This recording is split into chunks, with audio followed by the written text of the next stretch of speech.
Hey, welcome to Tutorial Lore. This video explains the Liberty Bay Credit Union mobile banking app and whether it's worth using. Quick disclaimer. This is an explained review based on user feedback and online data, not personal use or a visual demo. The Liberty Bay Credit Union mobile banking app is designed to enable members to securely access and manage their accounts from anywhere using their smartphone. It allows users to view account balances, check recent transactions, deposit checks via mobile camera, transfer funds, pay bills, activate cashback offers, and locate nearby ATMs. The app's main feature is its mobile banking convenience.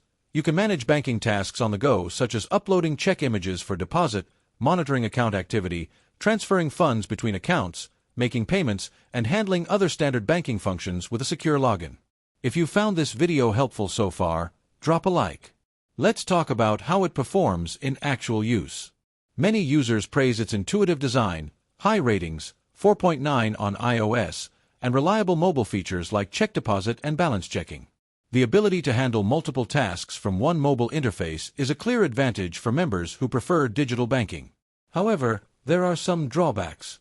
A few users point out difficulties in clearly identifying account types within the app or navigating older device versions. Some advanced features such as external account linking or in-depth financial analytics may not be as robust compared to full fintech platforms. In summary, the Liberty Bay Credit Union mobile banking app may be worth using if you are a member looking for dependable, secure mobile access to your credit union accounts, with convenient features like mobile deposit and transfers. However, if you rely on highly advanced financial planning tools, you may find some limitations. This is not a commercial or paid promotion, but an informational video. For inquiries, contact the email address stated in the description.